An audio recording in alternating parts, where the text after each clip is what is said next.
Oi pessoal, aqui é o Gustavo Borba e esse é o nosso último vídeo da websérie. A gente começou lá atrás discutindo a importância de mudar o conceito de inovação, passamos pela compreensão do design estratégico, da ideia de pluriverso e entramos num espaço de debate sobre como fazer, que foi o nosso quarto vídeo. Hoje a gente vai falar um pouquinho sobre uma ideia de inovação orientada a partir de um olhar humano.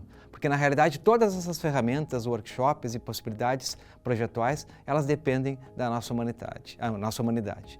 Então o foco hoje, a pergunta de hoje é como inovamos. Embora existam várias técnicas e tecnologias que são possíveis para a gente promover a inovação, o processo de inovar é um projeto dependente das pessoas. Porque esse processo ele pressupõe risco, a gente tem que estar aberto então para o erro e a gente tem que estar o tempo todo aprendendo. E quem aprende, quem erra, são pessoas. Gerar o novo possui relação com as fragilidades que ampliar o nosso olhar nos impõe. Eu fico mais frágil quando eu saio da zona de conforto. Eu fico mais frágil quando eu estou num lugar que é desconfortável. Mas também é nesse lugar que eu tenho maior potencial para novidade e que eu tenho mais possibilidade de ter uma inovação significativa.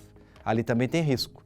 Por isso eu considero que inovar é um ato coletivo. Quando a gente está junto, a gente reduz esse risco coletivamente. Precisamos avançar as nossas fronteiras, interagir com outras pessoas que possam nos tirar do nosso lugar, que possam nos ajudar a pensar uma inovação que ela é radical.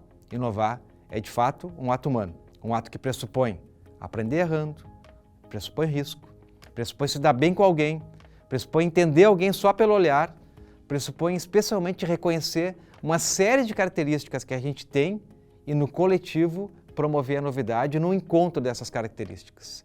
Elas são as nossas características que nos formam, não são copiáveis por máquinas e elas realmente ajudam a gente a compreender cada um de nós a partir de um conceito que eu gosto de trazer, que é a nossa imperfeição. Recentemente, eu escrevi um texto com uma colega, Ione Bentes, que busca celebrar a imperfeição humana, trazendo alguns conceitos que promovem um pouco o que é ser humano. Parece um paradoxo, mas ser imperfeito faz com que a gente seja diferente. E talvez por isso a nossa imperfeição permita, em certa medida, que a gente possa promover inovações. Da mesma forma, além da imperfeição, a gente tem que considerar a ambiguidade humana. No início do ano, eu assisti uma palestra de um artista que chama Paul Wong, e ele falava da ambiguidade com a arte. A ambiguidade é aquilo que faz com que a gente olhe para uma arte e cada um de nós interprete aquilo de uma forma diferente. Nos permite, nesses momentos, refletir sem barreiras e abrir o nosso olhar, abrir um olhar para algo que eu não estava esperando. Então, ambiguidade e imperfeição são fundamentais. Os outros dois pontos que eu queria trazer, o terceiro é a criatividade. A criatividade é um conceito robusto e que um amigo me falou um tempo atrás, o professor Andrew Hargreaves, tem uma frase que é: não existe algoritmo para a criatividade. Esse ano eu estava dando uma palestra no Canadá e ele estava junto lá e me perguntou no final: será que a gente ainda pode dizer isso, Gustavo? Para mim, sim. Porque a gente cria a partir de uma série de coisas que não pode ser copiada por uma máquina. A criatividade ela é afetada pela forma que a gente dormiu, pelo nosso café da manhã, pelo eu te amo que eu recebo eventualmente de manhã, pelo caminho que eu faço para chegar no trabalho, por uma série de coisas que não é copiável.